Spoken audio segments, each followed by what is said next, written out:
शिव शर्मा जी। महाराज जी, आपके चरणों में कोटि कोटि नमन।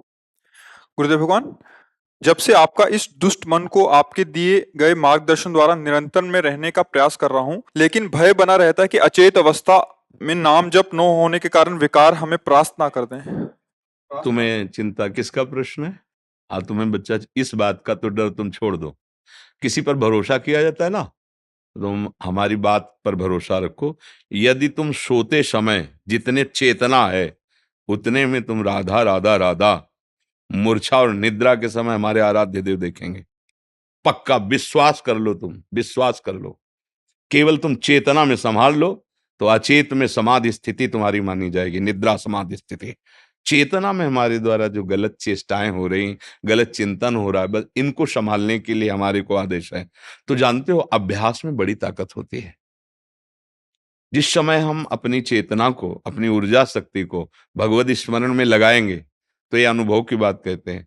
सोते समय हम कोई चिंतन कर रहे हैं तो जगते समय, अगर सोते में अधूरा हो रहा, हम सो गए, तो जगते समय वहीं से चला है जहां से चेतना जगी। ये वही चिंतन चल रहा है, जागृत होते होते वो चल रहा है, क्योंकि उसको पकड़ाया गया है। वो सुषुप्ति में लीन हुआ, जागृत हो, फिर वहीं से चल। तो सुषुप्ति कहाँ थी? वहीं थी जहां हम थे, वही हमारी सुषुप्ति थी। हमारी सुषुप्ति अवस्था भी भजन बन जाए और अभ्यास हो जाए तो श्री राधा कुंड में जिनकी समाधि विराजमान है, श्री रघुनाथ दास पूज्य गोस्वामी जी महाराज, सोवत हु रसना रटे राधा कृष्ण सुनाम। वो जब शयन करते थे तो उनकी जिह्वा से निकलता राधा कृष्ण राधा कृष्ण राधा कृष्ण राधा। श्री गोस्वामी श्रीपाद रघुनाथ दास जी महाराज बड़े महामहिम राधा कुंड में। अभ्यास योग युक्तेन चेतसा नान्यगामिना। हम चेतना में जब जागृत हैं तो हमारा ऐसा अभ्यास हो, प्रभु के शिवा ने चिंतन न हो, तो मूर्छा और निद्रा की तुम छोड़ दो, ठेका उनका है। चिंतन करना चेतना के समय हमारा कर्तव्य है और योगक्षेमम बाह्यम उनका कर्तव्य है।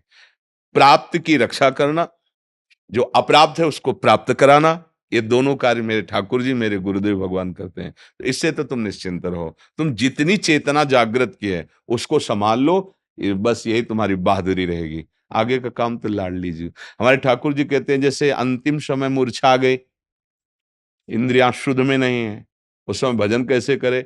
मैं स्वयं स्फुरित होता हूं उसके हृदय में।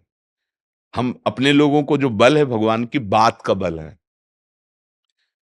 अगर मेरे भक्त से कोई पाप बन जाता है तो उसको अलग से प्रायश्चित करने की जरूरत नहीं होती। मैं उसके हृदय में विराजमान होकर उसके सारे मल को धो देता हूं, पाप को भगवत भरोसा, चेतना में सावधान, चूक हो जाएगी, भगवान संभालेंगे।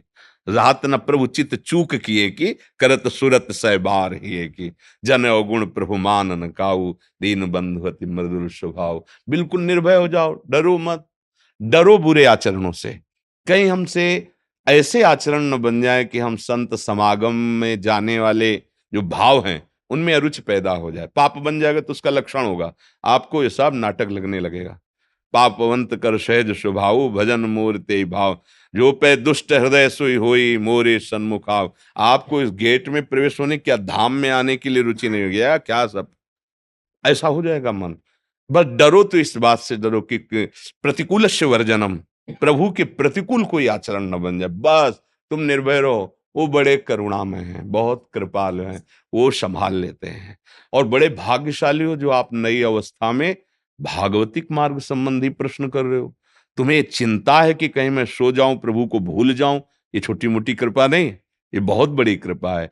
इस अवस्था में इस बात का अंदर दुख होना कि मैं सो जाऊंगा और भगवत विस्मरण हो जाएगा, कहीं मेरी उस समय अगर प्राण गति रुक गई तो मेरा क्या होगा, ये बहुत अच्छी मुमुक्षुता जो जागृत हो रही। संभालना, कोई गंदे आचरण अपराध न बन पाए तो यही कल्याण कर देगी। बहुत अच्छी बात आ रही है, ये मतलब भगवत कृपा पात्र के हृदय में आती है। सावधान रहना, ये अभी अंकुरण हुआ है, कहीं बकरी चर न जाए। हाँ, वहां है अंकुरण हुआ तो इसका मतलब थोड़ी कि वृक्ष बन जाएगी, नहीं, माया रूपी बकरी चर भी जाओ। और बकरी का चरा हुआ जल्दी किनगा ले देता तो ये भगवान की जो प्रचंड दैवी माया है, ये बड़ी विचित्र है। ज्ञानी नाम अपि चेतांसी देवी भगवती हिसाब बलादा कृष्ण मोहाय महामाया प्रचति। और ये तभी आक्रमण करती जब अहम हो जाता है।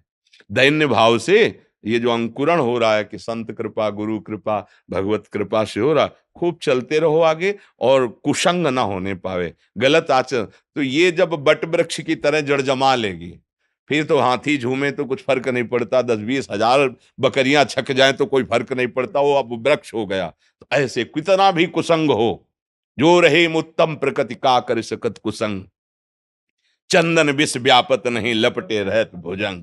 पर ये स्थिति जब तक ला आवे तब तक तो फिर को न कुसंगति पाए नसाई, राहे न नीच मते चतुराई, इसलिए सावधान रहिए।